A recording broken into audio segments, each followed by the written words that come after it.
So just sit back and relax. You'll laugh when you can laugh. We're Animaniacs. Come join the Warner Brothers And the Warner Sister Dot. just for fun. We run around the Warner movie lot. They lock us in the tower whenever we get caught. Hi, and welcome to the Animaniacs DVD Special Features. I'm your host, Maurice LaMarche, and we're going to step into the Wayback Machine at Warner Brothers Animation with the original Animaniacs actors Rob Paulsen, Tress MacNeille, and Jess Harnell. Hey, hi, guys. How you doing? Hey, hi, Mo. That was a little thing we always did. Bob Hope. Everybody did Bob Hope.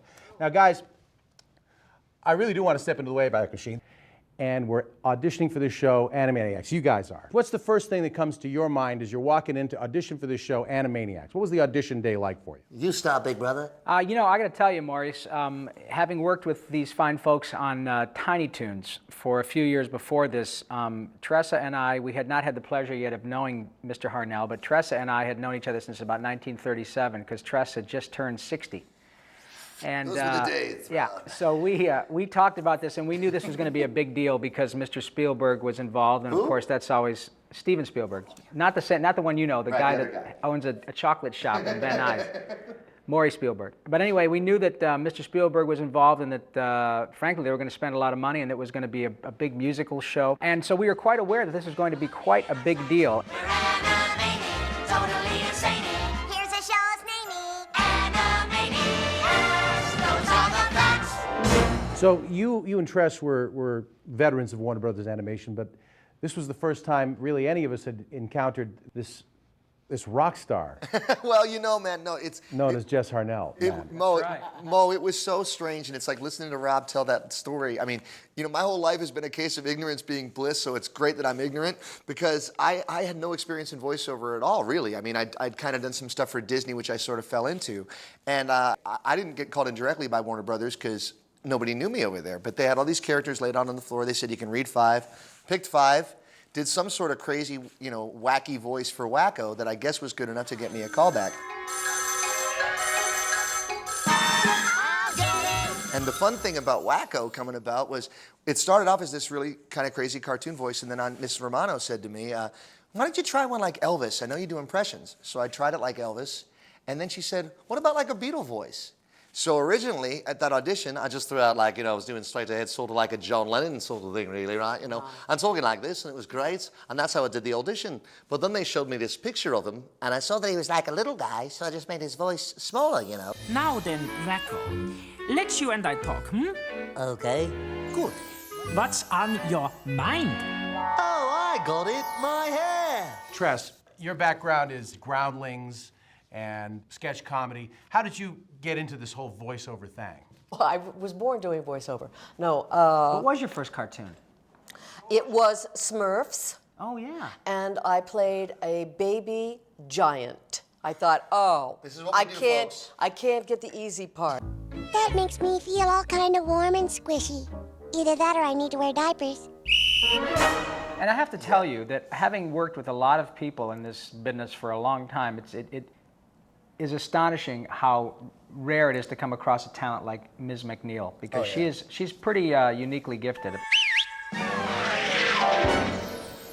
Started off, you know, we were just doing this cartoon show, and then one day they came in and they said, hey, we got a song. We'd like to do a song, you know?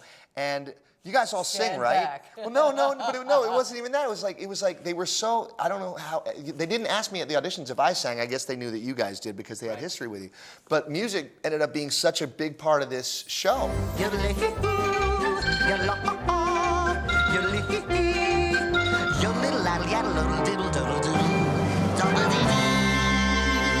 I knew so well that music was going to be a big part of this, and I'd been a singer longer than anything, and I just really wanted to be part of it. Now, Open for Bob Seger, okay? yeah, baby. Is that sweet? I opened the door for Bob Seger. Yeah, I remember nothing music. Bob Seger said something to me I'll never forget. He looked at me in the eye and he said, "Who are you?" I am the very model of a cartoon individual. My animation's comical, unusual, and whimsical. I'm quite adept at funny guest comedic theory. I have read from wicked puns and stupid jokes to anvils that drop my head. Of course, Robbie won an Emmy Award, was one thing that, and I always brag for my brother because I'm so proud. We were very, very proud of Rob's winning the Emmy. Wait till they get to the creamy filling. we were aware of how lucky we were to be able to be working with the best folks on both sides of the glass, and then, you know, up in the towers, and between having, you know, Steven and his people, who, by the way, Mr. Spielberg approved all the scripts, was very involved in the casting. Absolutely. We had Andrea Romano, Tom Ruger, Peter Hastings, Paul Rugg, John McCann, you know, Sherry Stoner, everybody, and all the stars just went, and it was an amazing experience. And of course, we had the lovely and talented Maurice LaMarche, who is right there, quite incredibly gifted for a Canadian, you know. Yes, Maurice, my friend. Maurice and I have gone on to do many, many shows together as well, and I hope that we appreciated it. Oh boy. You know, being in the room with all of those fabulous people, the very best voice talent that existed. Yeah. And we had a ball. We were like kids in school with our favorite teacher. We were there with Andrea Romano, and we laughed all day long.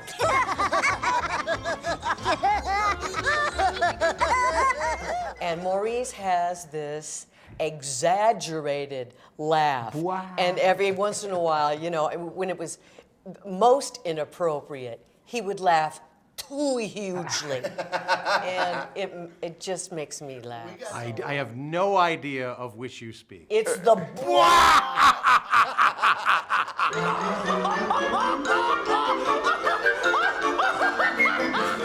We just would make each other laugh and laugh and laugh, and some of the stuff you couldn't say in a cartoon. Use your imagination. Though not much. Not much. No, we don't work blue. No. No. Hey, another. It's kind of a teal. I'm going to give you another Animaniacs secret, though. This is revealed for the first time publicly. Everybody always wanted to talk to me on those signing things about the burping. Everybody was always like, you know, when you burp, you have to drink a lot of soda. And I go, well, you know what's really funny? I have a stunt burper. Because I did, because, you know. And who is it?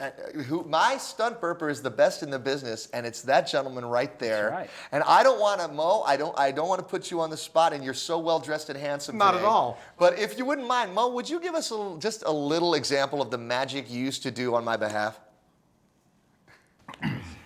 Go to 0. It takes a second to warm up. Center, Mo. Isn't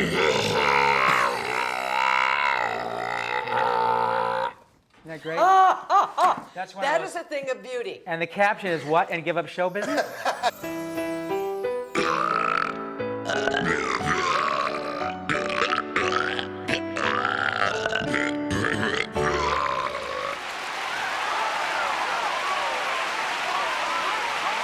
Excuse me. Oh, excuse me. Excuse me. You guys talked a little bit earlier about how special the music was to the show. Do any of you have a favorite song that your characters or yourselves still sing or enjoy? Yeah, I do. I have one that people seem to like. Actually, I wanted to sing Layla, but since that's not really appropriate, that's one of my favorite songs. Eric But liked it. Hugely probably, litigious. yeah, he can get that way. Probably what people want to hear is the one that sort of goes United States, Canada, Mexico, Panama, Haiti, Jamaica, Peru, Republic Dominican, Cuba, Caribbean, Greenland, El Salvador, too, Puerto Rico, Colombia, Venezuela, Honduras, Guyana, and still Guatemala, Bolivia, then Argentina, and Ecuador, Chile, Brazil, Costa Rica, Belize, Nicaragua, Bermuda, Bahamas, Tobago, San Juan, Paraguay, Uruguay, Suriname, and French Guiana, Barbados, and Guam. The show's somewhat geographically obsessed. Wacko, you had a geography song too, right? As a matter of fact, I did, Mo, my friend, and it went something along these lines. Baton Rouge, Louisiana, Indianapolis, Indiana, and Columbus is the capital of Ohio. There's Montgomery, Alabama, south of Helena, Montana. Then there's Denver, Colorado, and Boise, Idaho. Texas has Austin, then we go north to Massachusetts, Boston, and Albany, New York, Tallahassee, Florida, and Washington, D.C., Santa Fe, New Mexico, and Nashville, Tennessee. Elvis used to hang out there a lot, you know. Dot didn't have a geography song, but you were just No, cute. yes, you were just it was cute. all It about was, how it was cute you were. autogeographical. my most famous, the most famous of my many, many songs in the repertoire, pardon me about the shower, was I'm Cute. And And it went something like. I'm cute. Yes, it's true. Sing the rest. She really can't help it, but what can you do when you're cute? It just shows. Oh, shoot. Isn't she She cute? cute. Oh, baby, she's cute. cute, cute. How about that, man? That's another one of those Randy Rogel songs. There's another one. It's wonderful. And the fact is that it It was. swung. Life imitates art. Oh, I'm not really attractive. I'm just drawn that way and recorded that way. I'm the Warner sister. You'd like her if you kissed her. We've served the 7 seas. Now it's time to catch some Z's. Hey! Guys, this has been so much fun to For us get you too, guys man. together Thank you, Mo. again Thank and you, to be with Mo. you again. Thank you. The friendliest of creatures in the whole wide world. Our next cartoon features Slappy the Squirrel. Enough with the singing already. That's Slappy. Well, I'm here with Sherry Stoner, who is not only producer, but also writer and star of Animaniacs, specifically the character of Slappy Squirrel. Sherry, Slappy was essentially your creation, am I right? Yeah. I think the thing that set this show apart, if we can all toot our own horns, is that the characters were so strong. And I know Slappy was a very clearly defined character. The three Warner Brothers, or the Warner Brothers and their sister Dot, very strong characters. So do you feel your background helped you towards that? Writing a short cartoon is not that different from writing a sketch. I mean, it has to have, you know, a good setup and then a very funny play out and then a very funny ending. Okay, I'm ready for my ending. You want it? Oh, yeah. You really want it? Yeah, give Fräulein Leven. And action! So your background is primarily Groundlings and sketch comedy, and you get a call one day. Yeah, well, actually, a friend of mine at the Groundlings, it was when Tiny Toons was just starting, actually. They were looking for a female writer to work on Babs at the time, and so I wrote a script and got hired at Warner Brothers.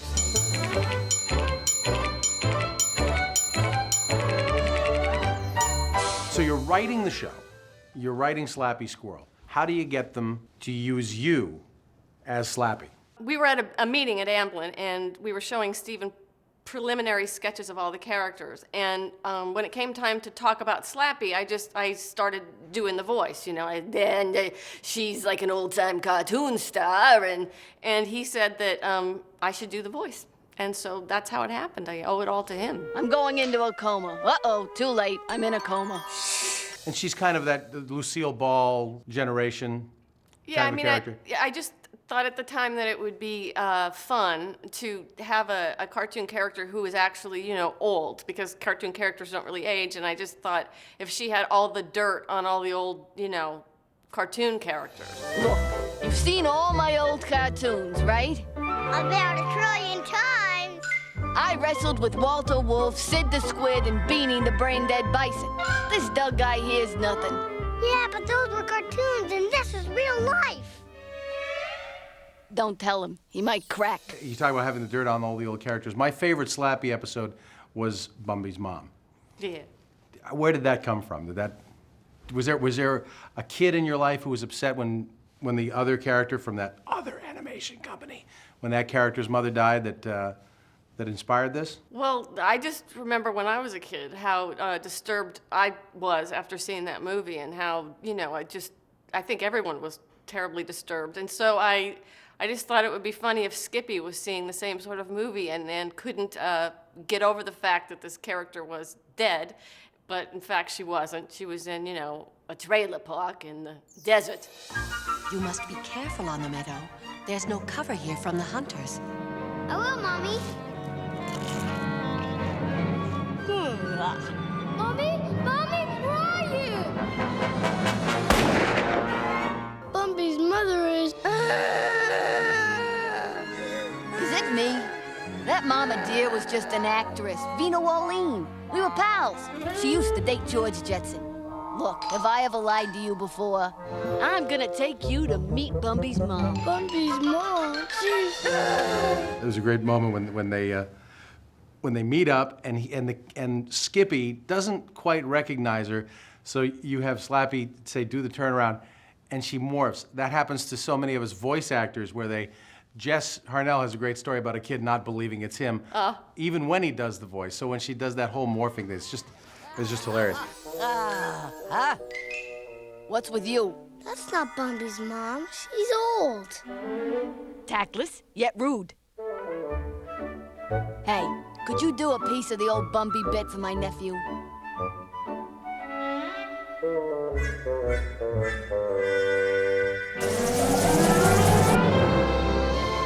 You must be careful on the meadow. There's no cover here from the hunters. It is her! Bumby's mom! Was it a really collaborative effort? Yeah, and it was really fun. It was a really fun show to work on as a writer because we would all be in these offices and they were all sort of down one hallway. And if you were stuck for a joke on something you were working on, you would just go into somebody's office and sort of chat it up and, you know, maybe come up with an idea with that other person. So it was really fun. It felt sort of like, you know, like the Dick Van Dyke Show from TV, you know? We all got to work together. It was fun. Well, it's been great getting together with you again and to have all of us together here doing this DVD box set. Thank you for being with us, Sherry. You're welcome. Now that's comedy.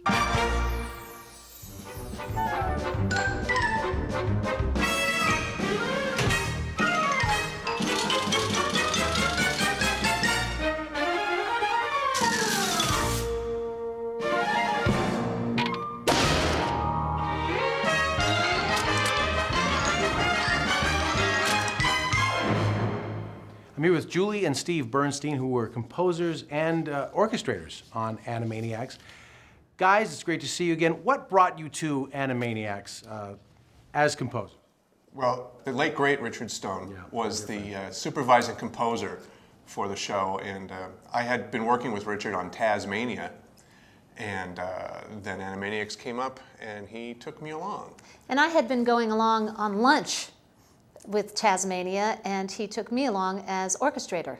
Now, the thing that set Animaniacs and its ancillary shows apart, and including Tasmania and Pinky and the Brain, you guys used a live orchestra. You used an actual 35-piece orchestra for these shows. Correct. We sure did. Nobody else was doing that. No. Nope.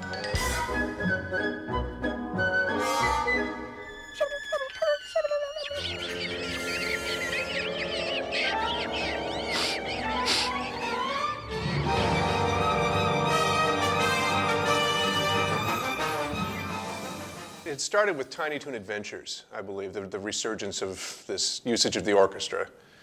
And that's thanks to Mr. Spielberg. I think that he wanted to bring this kind of thing back.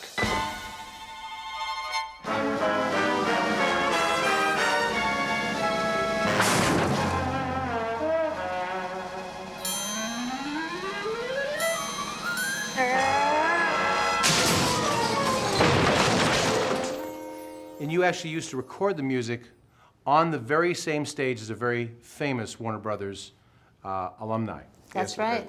Carl Stalling. And the same piano that they used, it was fantastic.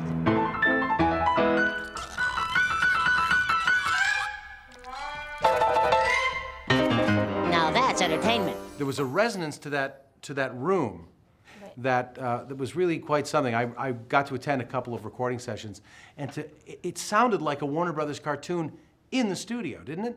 It absolutely did. It had that sound that room had at the time. It was that was before the renovation, and all the wood was still the same, and the piano was still the same, and the acoustics were identical. And you know, plus we were writing in the same style that Carl Stalling wrote in.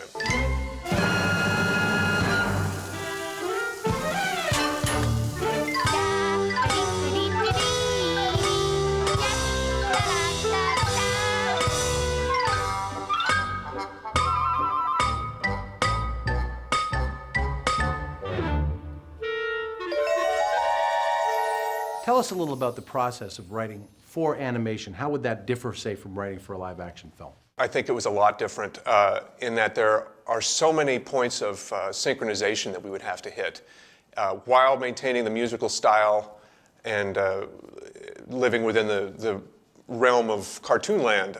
You know, somebody would be running in a certain tempo, and that would dictate the tempo of our music. Butterfly.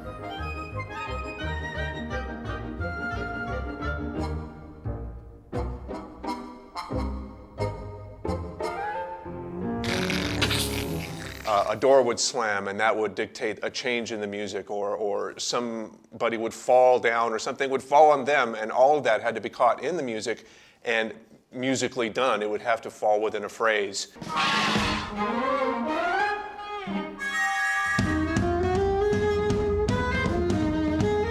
Goodbye, nut. I gotcha. Not. You were talking a little bit about the casting of the music. Tell us more about how that worked. For one reason or another, I was always given those, quote, very special episodes, unquote, which basically had no dialogue, which it kind of meant it was a 20-minute concert. Things like Wings Take Heart.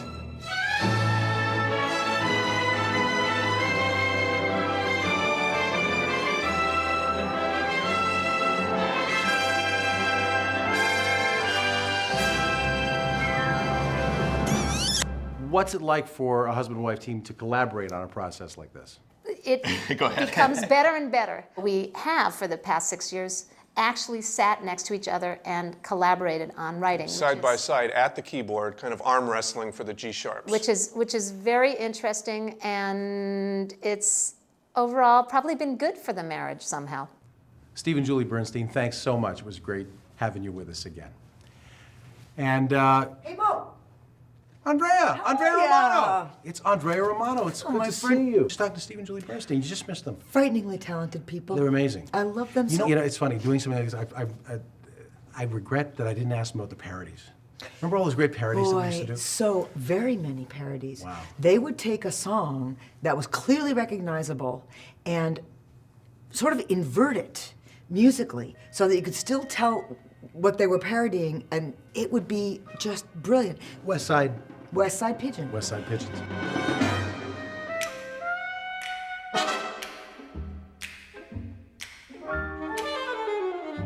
Clearly a West Side Story parody, Leonard Bernstein's music. Right.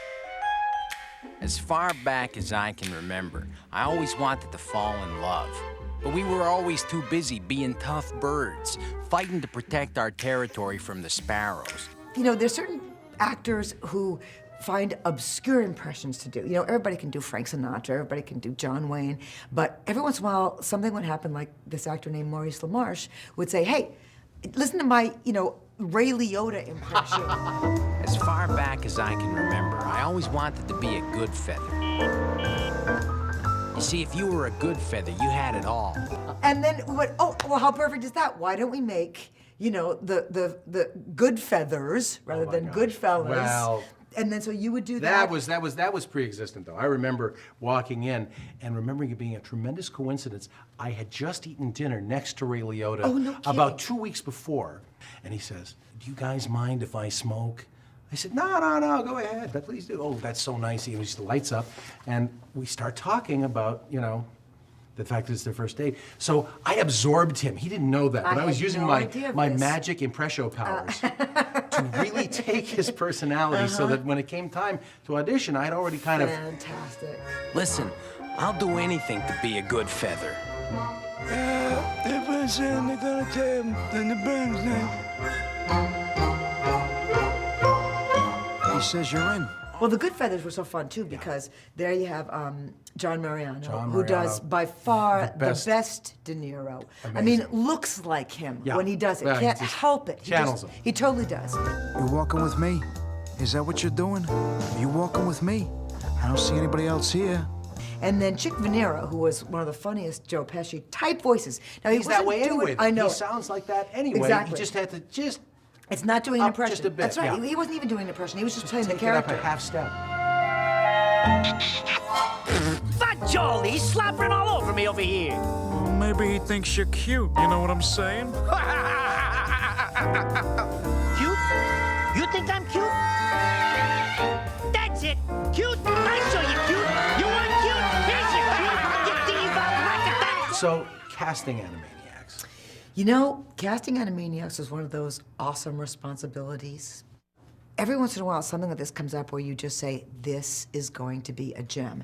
It's going to be a big responsibility to make it be as good as what already has been established in just the development materials. And so you're looking at these character designs, and I think that helped the actors too. When Frank Welker was able to see what Runt looked like, in the Rita and Runt segments. We had cast an actress as the voice of Rita, and it was all set, ready to go. Didn't have to audition. She was a singer. We knew her. She was a popular singer at the time. Right. And a week before the session, she dropped out. A week before the first show, she dropped out. Wow. And so we And were she shall kind of- remain nameless, I assume. I was trying to find not only someone who could act and sing, but we wanted someone with some cachet and someone who would be really fun for the show and someone who would also appreciate what Frank Welker has to bring to playing the voice of Ron. And so on a Saturday, I am sitting with Tom Ruger, the producer, in my office, paging through the players directory, trying to find an actress who can sing, who would be a good match with Frank Welker and that Steven Spielberg would know and like.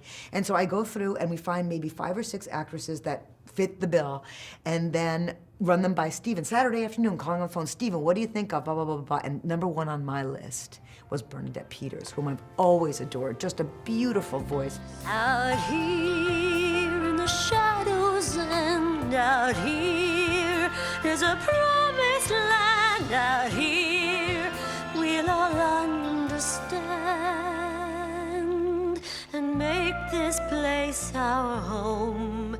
This place our home.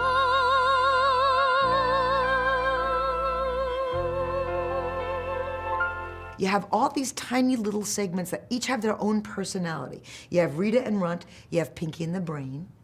We have Yakko, Wacko, and Dot, very important characters that were meant to sort of tie everything together. They would run through shots of other cartoons. Taxi. Taxi.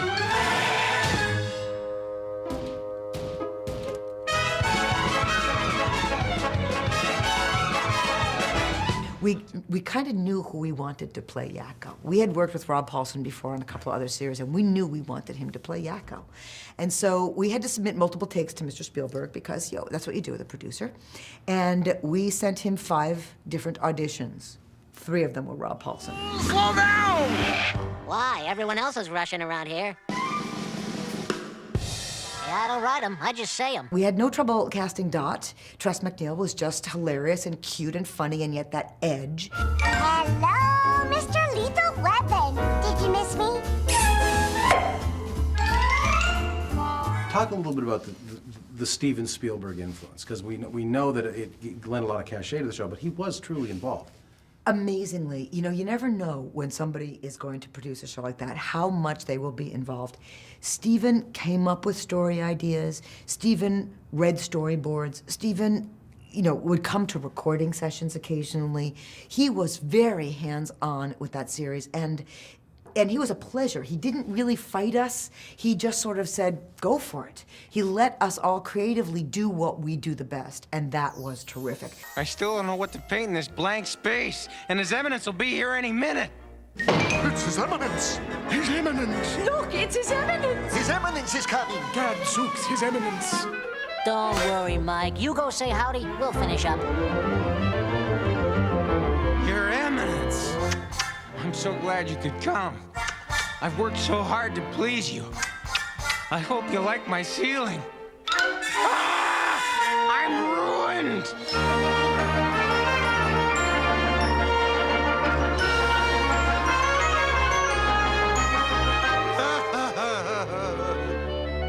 I like it. Hey, Mikey, he likes it. Painting is like show business. You have to know your audience. Well, it was great to just all of us to work together. It was great working with you. My Thank pleasure you so much, and entirely. thanks for coming by. Really It was good to great. see you again. Thanks for you. having me. Thank you. And thank you for joining us on this special edition DVD of Animaniacs. From all of us at Animaniacs and Warner Brothers Animation, I'm Maurice LaMarche.